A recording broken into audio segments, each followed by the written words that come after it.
everybody, welcome to Why We Love Business Central Financial Reporting Part 2. I'm Jade Blackshear. I work with the BC team, and I would like to introduce you to today's presenter, Michelle Cerna. Michelle has been a Business Central consultant for over 5 years, and prior to that, she was a GP consultant. She's built the Business Central practice for True North and manages a lot of the day-to-day activity for this team. But she's also directly involved with scoping solution overviews, project planning, and implementation and support. Gina Honer and I will be watching the Q&A, so please feel free to post any questions you might have to the Q&A, and we'll answer your questions at the end of the presentation. And with that, I would like to introduce you to Michelle Cerna. Take it away, Michelle. Thank you, Jade.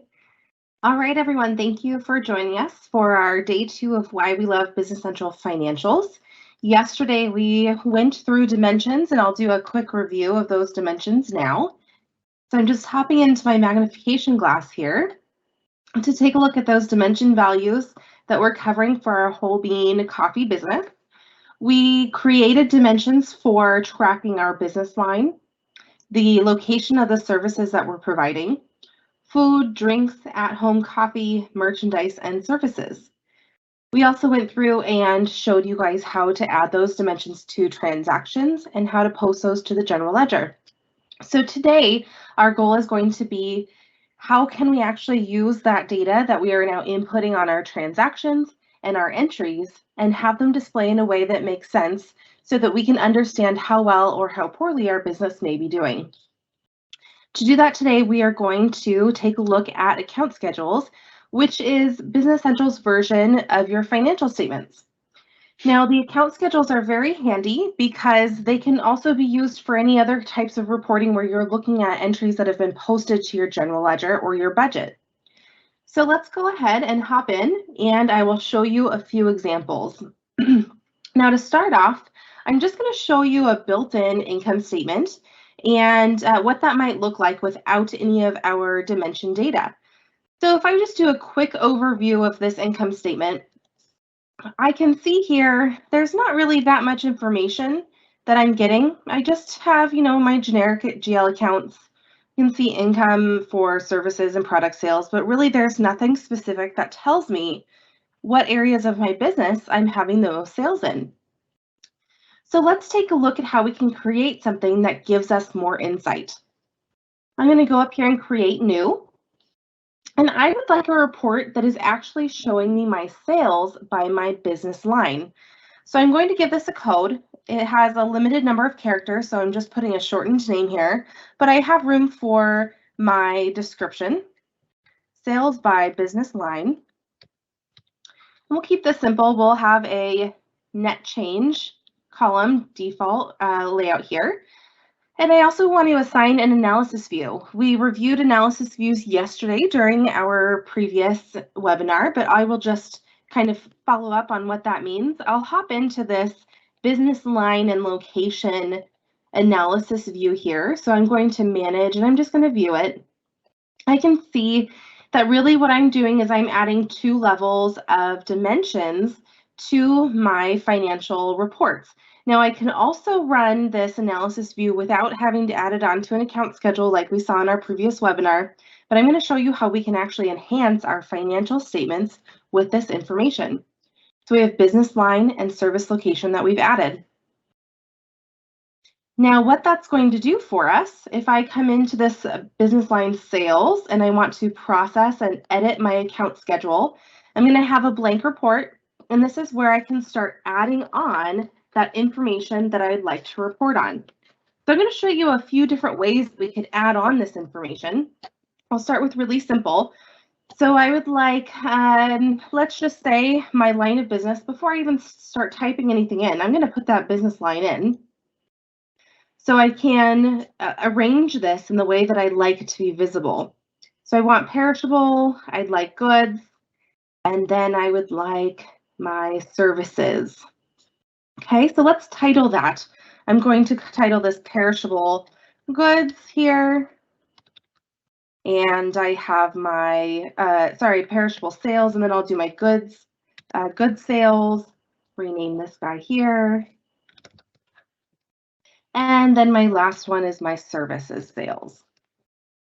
Now, next step is to assign that general ledger account. So I know that my GL account for product sales is 40200. So I'll enter that in here. I could also click into my ellipses if I'd like to. So if I scroll down to my income, I can see here that my income for my services is 40100, and I could select that. You can select a range as well by holding down Shift if I had a whole range I'd like to add. And we'll push OK. Now I can also add in row numbers, and on our next report, I'll go into detail on those row numbers. For this report, I'm not going to do totals right here, so I can leave off that row number for the moment. But I want to scroll over. This is where we can do some of our formatting, or here I can show my opposite sign. Choose to show or hide if the balance is 0, positive or negative. So you have all the formatting that you'll need here. But let's keep it really simple. So right now I'm just filtering, even though I have the same GL account, I'm filtering that data based off of the dimension. So now if I were to do an overview and I have my net change, I can get a little bit more detail here. So we can see that that income can actually be broken down. Now, I can go a step further. I know that I have these sales at different locations. So why don't we separate them out by location? Let's try that. I have a few different locations. And again, if you need to know the values, you can always go to that dimension that was added from our analysis view and assign that. So I first want on-site, and I want to have perishable goods, perishable items, my goods, and my services. Now, if you push F8, it's going to copy the value that is directly on the line above it. So I'm just going to fill in on-site. And now let's name these accordingly. And I'll insert a row here so we can actually have a section that is called on-site sales. And let's name this perishable sales, goods sales, and services sales. And then we'll have our total. So total on-site sales. And what we're going to do here is add in our GL account.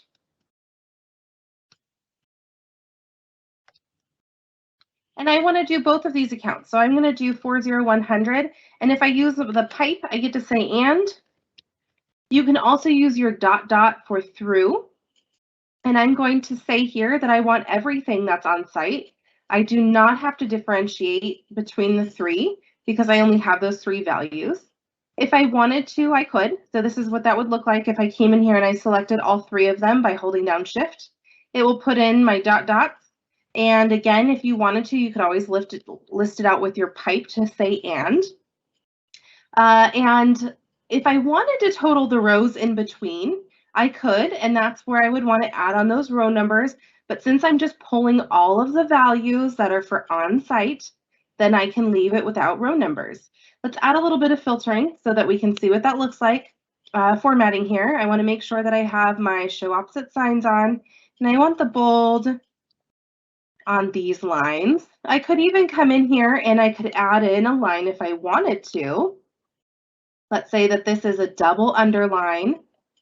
And for this total on-sites, if I wanted to do a formula, I could do so. Could do totaling accounts. If I did the formula, that's where we're going to add on these row numbers. So I could say, for example, A100, A200, A300, and I could come on and instead of having accounts, I could do my values as a range. So you can see that this way of adding on or creating these reports is very dynamic and very easy for us to formulate exactly how we'd like this data to appear. So very quickly, we'll add on our different sections. We have our food truck sales, and I'm going to have my perishable sales. So you can even come in here, you can copy and paste if you'd like to. You can also use your configuration packages to do all of your formatting inside of Excel, and then import it in. So it's really however your preference is to work within the system. And you can see that I'm building out this report very quickly. So in a matter of just a few minutes, I'm creating a sales report on how well or how many sales I'm having in a given period of time. We'll finish typing these in, and we will get to see exactly what that looks like.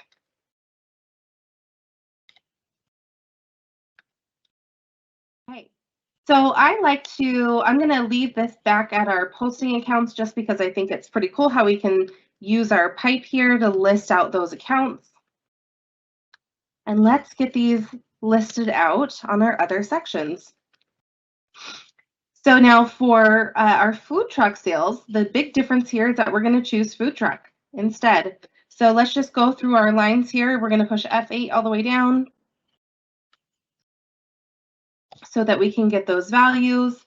And this guy doesn't actually need one, so I'll leave that there. Here's perishable. And the nice thing is if I just put in P on my top, it will fill in the data for me. If I have multiples, it will give you a list to choose from, or you can always hop in and select the ones you'd like. Makes it very, very easy for you to fill out this information.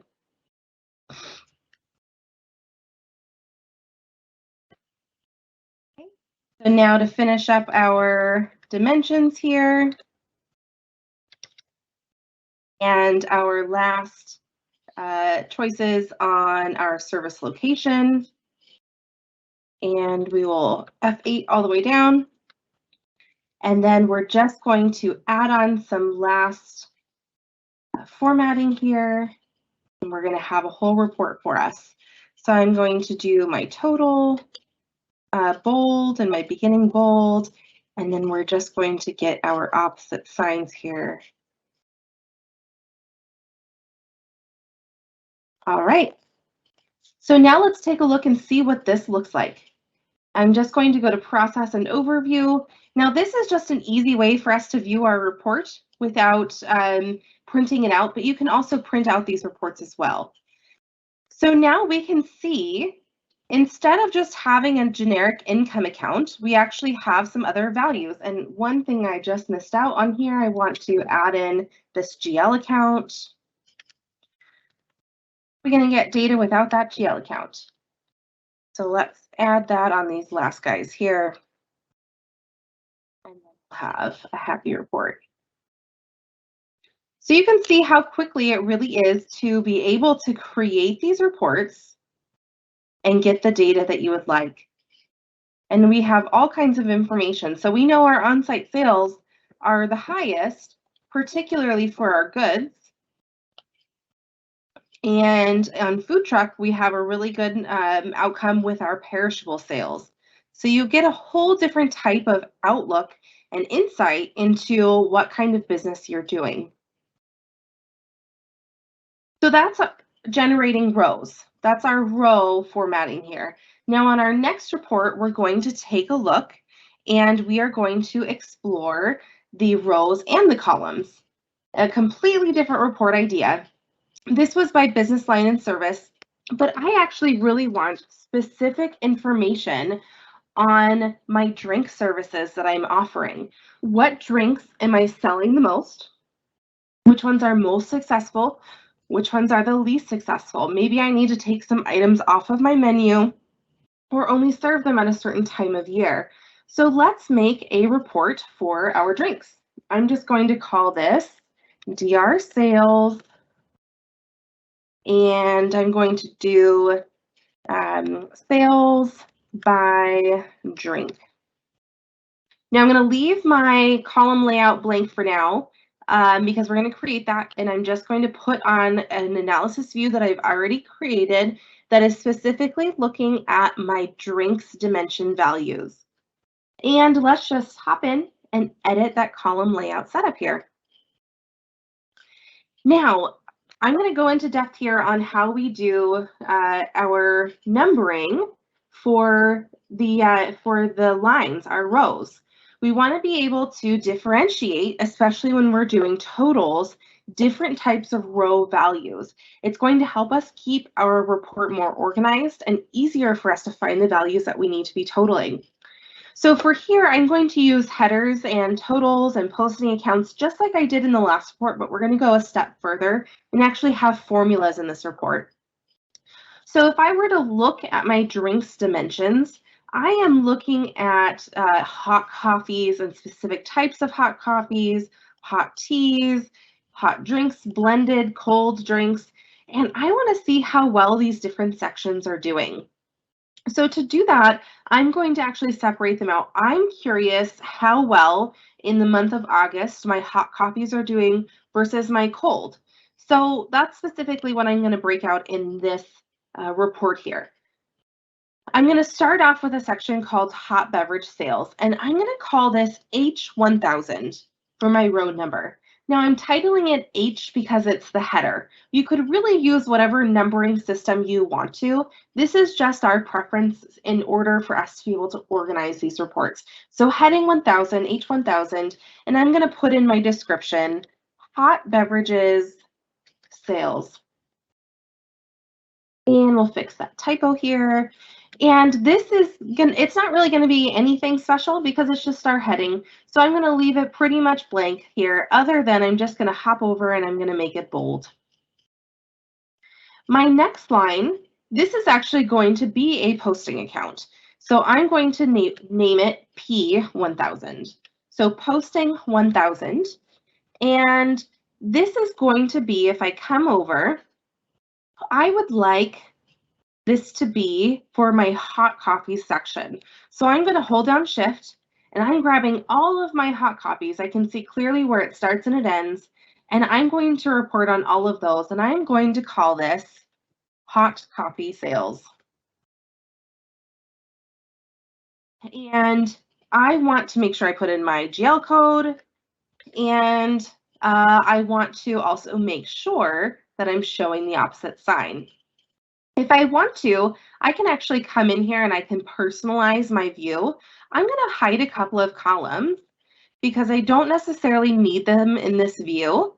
And I want to make it so I don't have to scroll back and forth to view this formatting section over on the side. So I'm just going to go ahead and push done.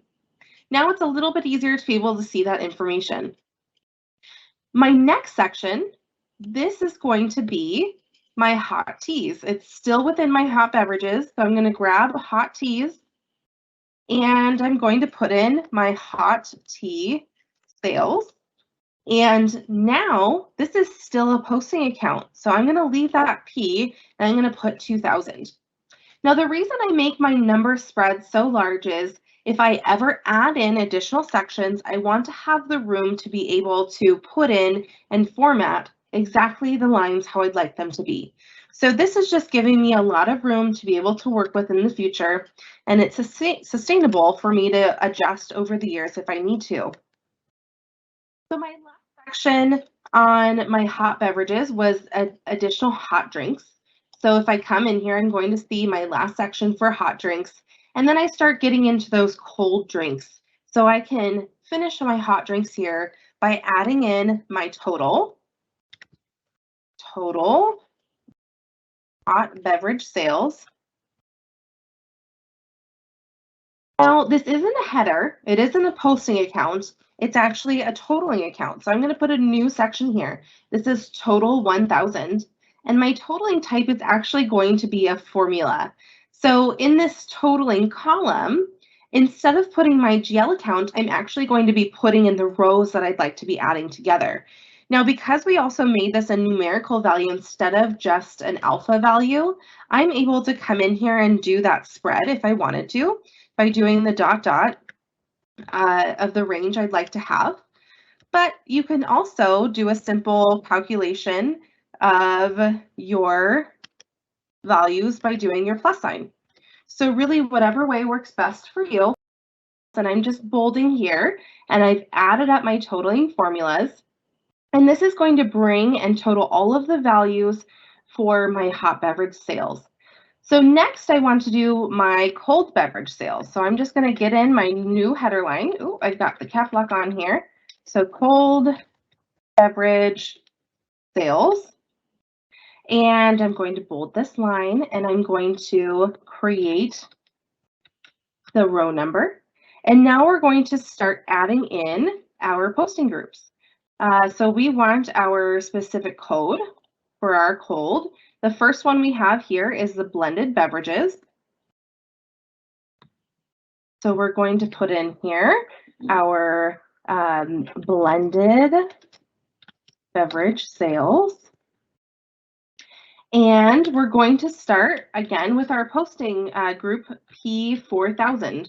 So you can see how we just continue down that row number from our top section down to the bottom.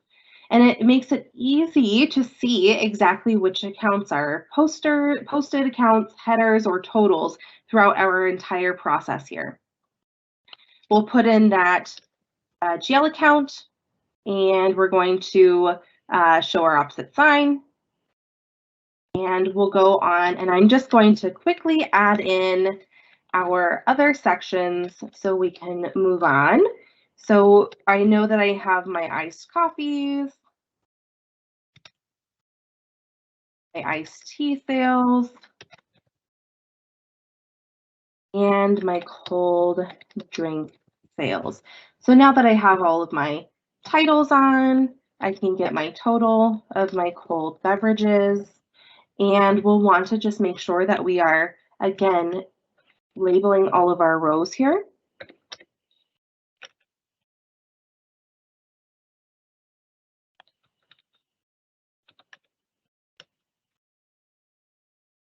And we're going to make sure that this is our total, and we're going to carry it down from up above, so it's T2000. And I'm going to carry my F8 all the way down my lines. And now it's time to assign those dimension values. So you can see if you start building a template for yourself, it's very easy to come back and fill in these values so you know that you aren't missing anything. And it leaves you also a great way to make sure that you are updating every line with the information that's required. So you can really get these reports done pretty quickly to be able to have information on your sales whenever it's needed. So now that's our total of our cold drinks there. And did I skip a line? 4, 5, 6, 7. All right, so let's total. I've got an extra one here somewhere. And we will do our total here, total accounts. Oh, let's see. We are blended beverages, cold coffees, iced teas, cold drinks. Oh, I have an extra one in there. I was adding in some iced coffees. So let's move those down so that we can report accurately. And I know that my values all end in these 7,000s to 7,999. So it makes it really easy for me to come in and total those values. Then we can just get rid of this line. Okay, so now I'm going to get my total, and I want to add up all of those. I like actually adding the addition symbol here rather than the dot because I like the visual of seeing what is making up my total. It is not required, it's just a personal preference. And I actually took out my P6000 line, so I'll do P7000 and P8000. You can see how that numbering really helps whenever you're making adjustments to your reports. So let's make sure we've got all of these in here, and I'd also like to bold this. And we're going to do one last total. I would like to have total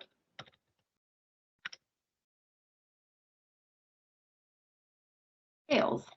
And I'm going to title this one my last T3000. And we'll make this, we'll put this as a formula. We'll put this as a formula here, and we're going to get to add our last total lines here. So we do T1000 plus T2000. So again, that numbering really comes in handy because I knew exactly what lines I needed to add because they're all totaled with our T.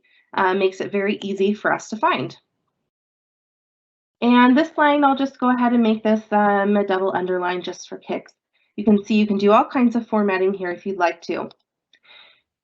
So now before we're able to actually use this report, I mean, I suppose we could use it if we go to our overview. We have our net change, but that's not very much information. Maybe I want to know, again, where these sales were at. So what I could do is I could create another column layout. Let's create a new one here. And we are going to call this, I'll do DR by Loken, and that's going to be drinks by location. I just want to pop on that analysis view because I want to have those extra dimension values available to me. And I will say OK. And now I'm going to do my edit of my column layout. So if I select that line, come back to my ellipses here, edit column layout, I now have my blank layout to start with. So let's name those different locations. So we have our on-site sales. We have our food truck sales. Have our third-party sales. And then we have our total sales. So I can add on column numbers. I can just do any kind of simple, whatever my preference is. Could be numerical, could be alpha, could be a combination of them. It's really up to you and what your preference is. The biggest thing I'm going to want to change on my columns here is really that this is a formula line, not a net change, because I want to add my columns together to give me that value. And I also want to come in here and I'd like to assign that specific dimension value to filter out what is going to be displayed on that column. You don't want to forget this one, otherwise they're all going to be totaled in every single column. This way we're filtering it out. You can see that there's additional formatting here. You can do date comparisons. You can create a bunch of different reports, entire fiscal year, year to date, beginning balance, and different amount types. We'll keep it simple for our example here though, so you can see how these dimensions really come into play with how we can format these columns. So now here, what we're going to see is a new view. Our view now is going to consist of multiple columns rather than just one net change. So we can see my on-site sales. This is for the month of August, for hot coffee, for food truck here, third-party sales, my cold beverages, and my totals.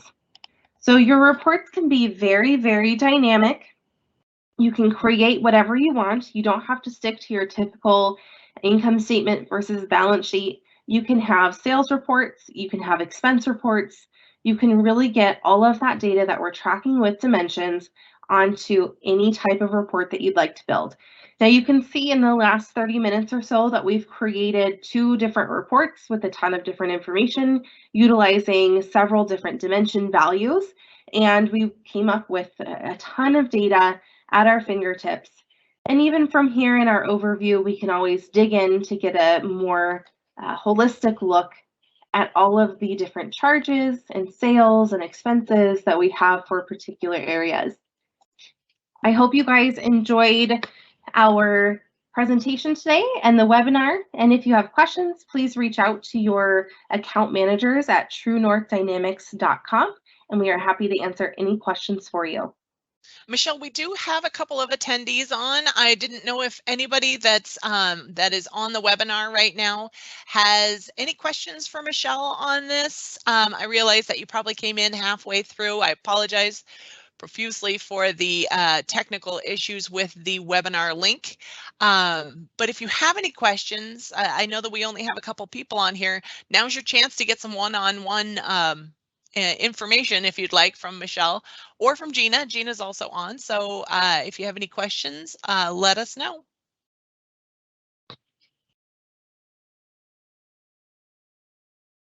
Michelle, I do have some questions that came directly to me. Can I ask them? Please. Okay. So you showed us today fancy reporting with dimensions. Is this how we also create our balance sheet and income statement reports? Yes, you can create your balance sheet and income statement reports this way in your account schedules. I have a few examples in here. Business Central will create a few default reports for you based off of your chart of accounts and the subcategories and categories that we assign. So for example, these 4 reports that begin with M-balance, cash flow, income, retained earnings, these are reports that are going to automatically update based off of your specific chart.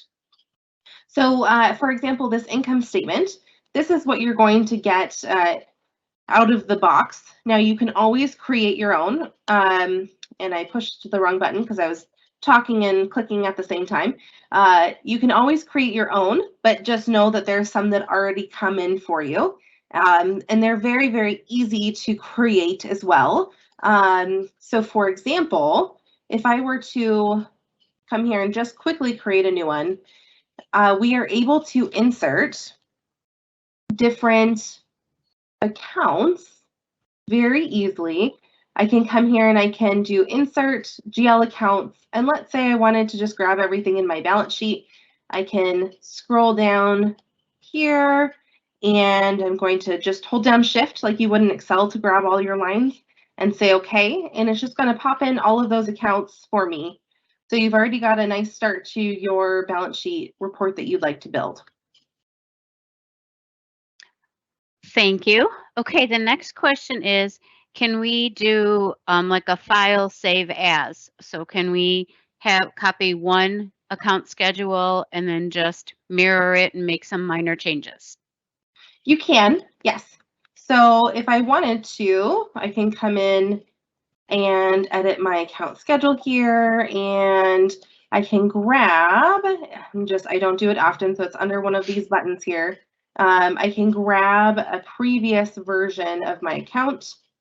Let's actually grab this guy. And you know what? It's probably right on the screen. Yep, copy account schedule. So you can do it, you'll just create a new one here and name it. Perfect. And what about security? In Management Reporter, there's security for logging in and what can be seen. Is there security here with account schedules? There is security, and that's going to be defined still within your normal Business Central security and permissions that we're assigning. So you don't have to go into a separate program and assign separate permissions for users. It's all going to be inside of Business Central, and you can define who has access to this type of information and who has access to build or process reports.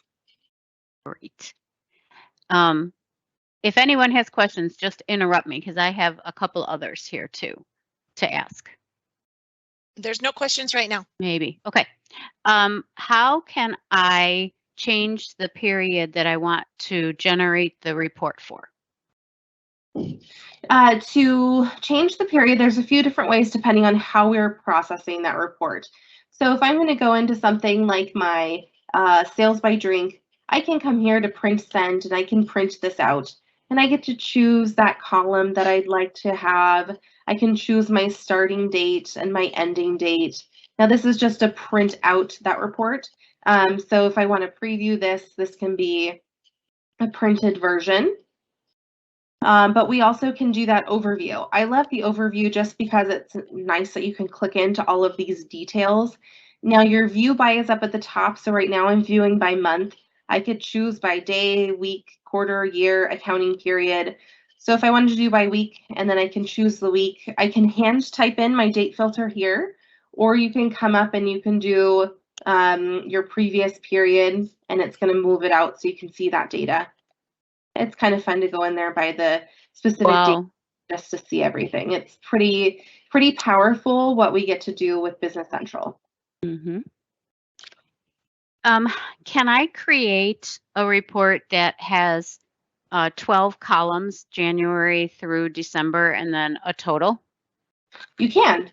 You can do a number of different column layouts. You get to define all of them. The fun part is that you could even do one by day if you wanted to.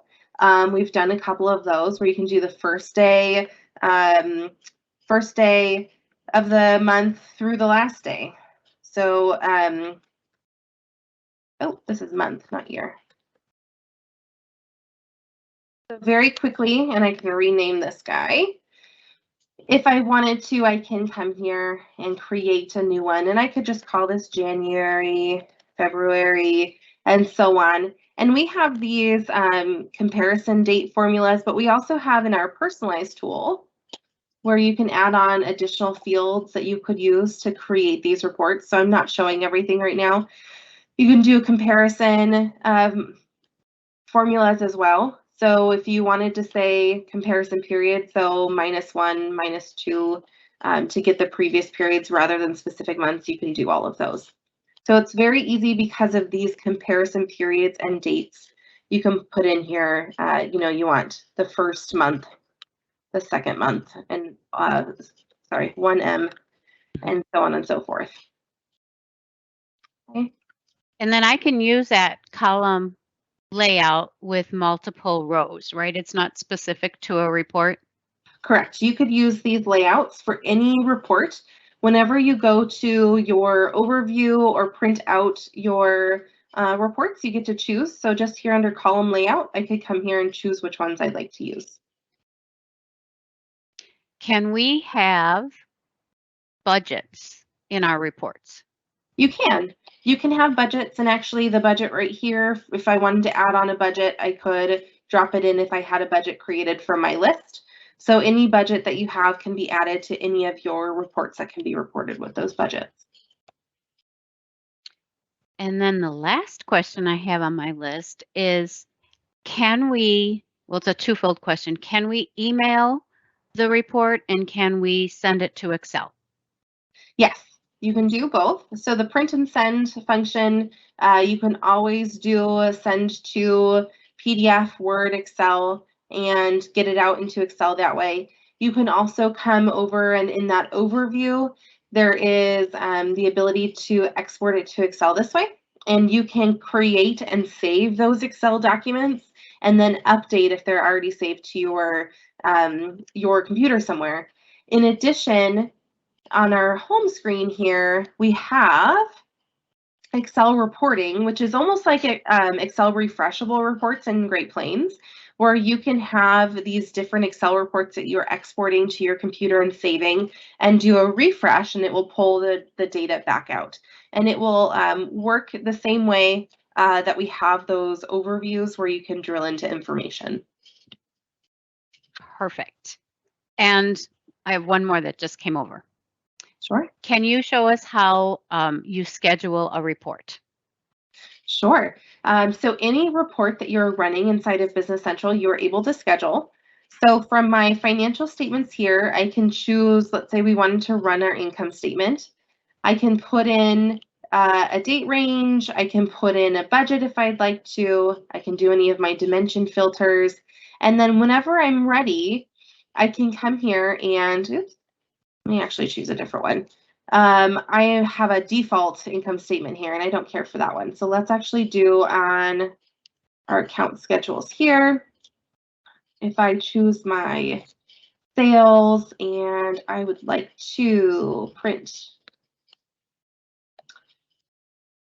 there we are, my print. Let's go to send to. Oh, it's not gonna behave for me today. So any of the reports, I must have a setting on here that I'm not looking at. Any of my reports I can schedule and send out. And it's convenient because I am able to, let me just adjust it on my GL settings. I'm able to say I'd like it to send out every single month, every single week, every Friday, and be able to have that update on my homepage so that it's sitting there waiting for me, and you can have it exported out any way that you'd like. Now, where I'm going right now is my general ledger setup. You can see that it has those M reports that are built-in reports just sitting here, and I don't ever care for having those reports as my default on my homepage because they aren't going to allow me to schedule that. So if I were to put in one that we created here, let's do like our sales, or if I had a balance sheet, I could do that. And now when I'm printing out on my homepage, it's actually the report that I've created. So you aren't stuck with any of those built-in reports necessarily if you don't want them. So we can see, oh, and this is a balance sheet. We can see when I print this out now, it's going to actually be the report that I created, not the default report, sales by drink right there. So it's pretty cool. You can have those reports saved on your homepage as well. But what you'll do when it's behaving for me is that you will be able to come in and set a schedule. There we go. A schedule on your report. So I can come in here and say I'd like it to be Excel, and maybe I'd like it to run every 1 week, and I'd like it to start as of today. So every Thursday it's going to run, and maybe I just want that to run through the end of November. So what will happen is that it will go into what we call the job queue, and it's going to run on those specific parameters that you've created. And now on my homepage, my Role Center, whenever I come in and a report has been scheduled, it will be waiting for me until I've clicked on it. So you can tell that it's new because it's still bold. Once I have opened it and I have reviewed it, I don't have any sales tax in my environment, so it's empty, but you can see that it changes to the teal hyperlink rather than the black and bold. So it will still store it there until you've decided to clear out your unread reports. Thank you. That's all the questions I have from me. Those were fantastic questions. Thanks, Gina. Okay, so if there's no other questions, and I don't see any in the Q&A, I want to remind everybody that you will get a copy of this webinar. If you have any other questions, you can always send them to your account manager. And Michelle, what is that email address again? The email address is accountmanagers@truenorthdynamics.com. Right, and unless you, of course, know who your account manager is. If you just want to email all of them, that's the one to use. If there's no other questions, I want to thank Michelle so much for all the lovely information that we got today. And again, apologize for the link that you guys received initially was for yesterday's webinar. But I'm glad that we did see some people were able to get in and attend the last part of this one. So if there's no other questions, we'll just give it a second here and see if there is. All right, and we'll give you some time back on your day. Thank you. Thank you.